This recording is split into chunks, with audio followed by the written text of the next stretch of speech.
Mano thumo wero moluor mogik, yani the supreme leader, Honorable Engineer Paul Otieno Olewe. Joey, mano Seneta Kisumu County.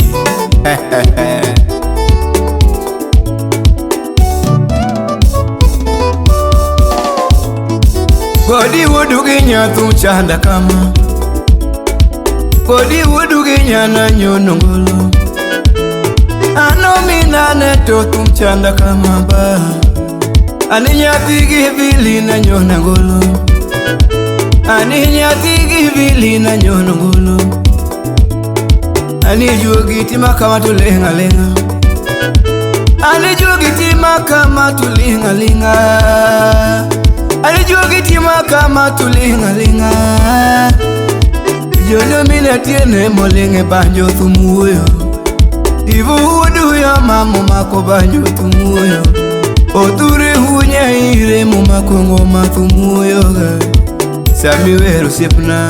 Engineer Paul Olewe, ana deni ni Joey, ni ana deni ni Joey jamuomo baba.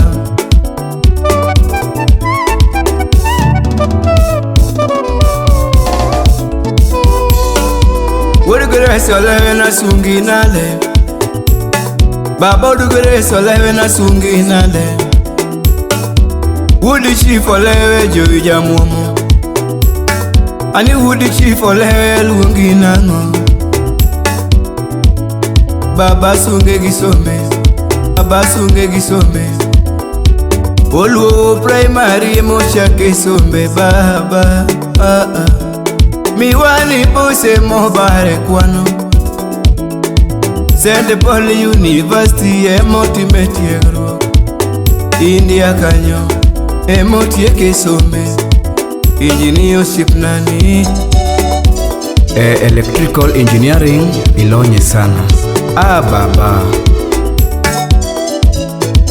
civil engineering Olewe osomo sana, civil engineering ratego somo ten, uwuri dala dhumluongi nango ba, Olewe engineer, ani Joey, ani Joey jamuomo, ani Joey, ni ani Joey jamuomo baba.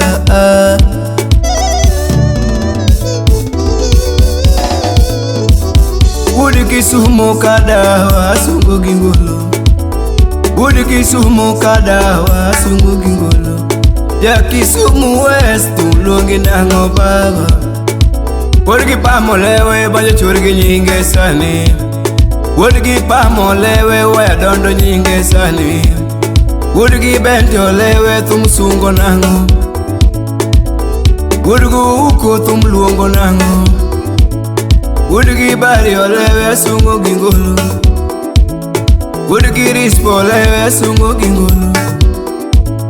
Uyi morito Kisumu luongi nango baba, Uyi moro morito Kisumu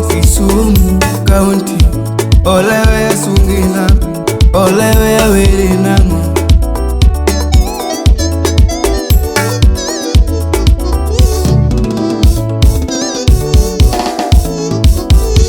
Mikaemi moso naga merian, mano mio malonga inya baba. Woody Kisumu Paul Olewe,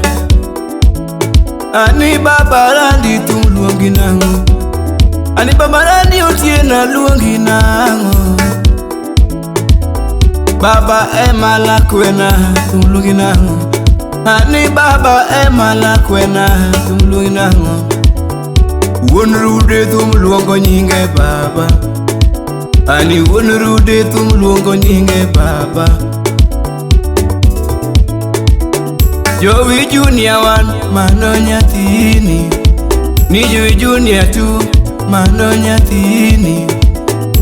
Wode dala Oleworo morito Kisumu, Oleworo morito Kisumu, ana luongi ni Joey baba. Engineer Paul Olewe Joey ichaki moso na min Kisumu, mano human rights defender, morito piny mangima, dhako morito ode mano min Israel. Usiadala nyocha go hengolo, kata ugunja kanyamu chengolo baba kadonjo Kisumu dhus dala Kisumu County jogi dwaro lewe 2027 Kisumu City jowi mwatero ani 2027 Kisumu County jowi mwatero seme awinjo wacho olewe mwatero Nyando awinjo wacho Engineer mwatero Nyakacha awinjo wacho olewe mwatero Muoroni goyo nduru Engineer mwatero Muoroni goyo nduru olewe mwatero Kisumu West goyo nduru Engineer mwatero Kisumu Central manyi olewe mwatero Uwode dala uwimo timo kinda uwimo erojite ani uwimo timo kinda weri nade Jamaendeleo siep nane Jamaendeleo siep aluongi nade baba Tije misingo lewe ratego ema werigo Tije misingo udo lewe ema werigo Engineer oleo opango medo pesa e maendeleo mag Kisumu County Mar ariyo ng'iyo pesa mar sirikal mamalo okete maendeleo mar Kisumu County mag loso nderni ng'iyo maendeleo mag jodak ma Kisumu ni kare yawo kembni monindo kaka Kikomi mondo ji oyud tije Sugar Factory oyud kony mondo gireg sukari koka jopur mapuro niang' be oyud pesa gi seche mowinjore Jowi Foundation donjo Kisumu County mondo olok ngima jodak ma Kisumu County Oleo chako medo ni Kisumu oromo bedo Cosmopolitan City ma kodonji telo to mano dhi donjo e wang'e Ochako kelo Jowi Foundation mar mondo mi oger jo Kisumu kaka nasewacho mbele kanyo Olewe inie Jowi Olewe inie Jowi Engineer inie Jowi Kisumu City wang'ni konyo donje wang'e Yawui mabe maviri godo Yawui madonga winjo pako lewe noromo telo Jowi olewe moromo telo Jowi olewe moromo telo Jowi olewe moromo telo Kata Babu Owino MP Embakasi East Yani the new looking pin usiyini olewe Jowi tosha Ani doni otewa winjo wacho Engineer Raila Amolo Odinga winjo wacho Engineer kende Olorana winjo Sekuye baba Osewela nalo Usekuye Engineer mwatero Bishop Esbono Dinda winjo wacho Engineer kende Daitas Wamanyi Jowi mwatero Engineer okeo Ni Jowi mwatero Anito moji enda Jowi kende Wakili Nick Ruto pia anasema Jowi tosha Akero Sesirogini Aniro Sabuyo Olewe mwatero Professor Anyang' Nyong'o Olewe mwatero Adumo Wuor nyaka chwapi Olewe tosha Koya winjo wacho Muoroni duto olewe Koya winjo wacho Muoroni duto olewe Nikala winjo wacho Seme duto jogi tero olewe Ani Benadala winjo wacho Olewe kende Mano MCA Ugenya dala Jowi olewe moromo telo Jowi olewe moromo telo Jowi olewe moromo telo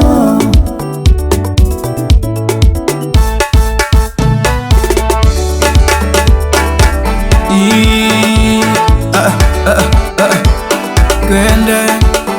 olewe kende Engineer kende Kisumu County olewe mwatero baba Kisumu County telo manyien 2027 Engineer lewe 2027 Engineer lewe Senator Kisumu Babiro Mogo Senator Kisumu Babiro Mogo tero lewe tero manyien mwadwaro. Ani mine duto wakakura injinia mwatero tero manyien mwadwaro. Mondiliete olewe mwatero baba, nyithindi kiye olewe mwatero baba. Nyithindo masomo tamo biro somo duto, ne nyithindo masomo tamo biro somo duto. Konyarok aneno lor Kisumo, konyarok aneno lor Kisumo, lokruok aneno donjo Kisumo. Jowi olewe jowi, jowi olewe jowi, oromo wero olewe jowi, jowi jowi olewe jowi, jowi jowi, injinia jowi jowi, jowi jowi.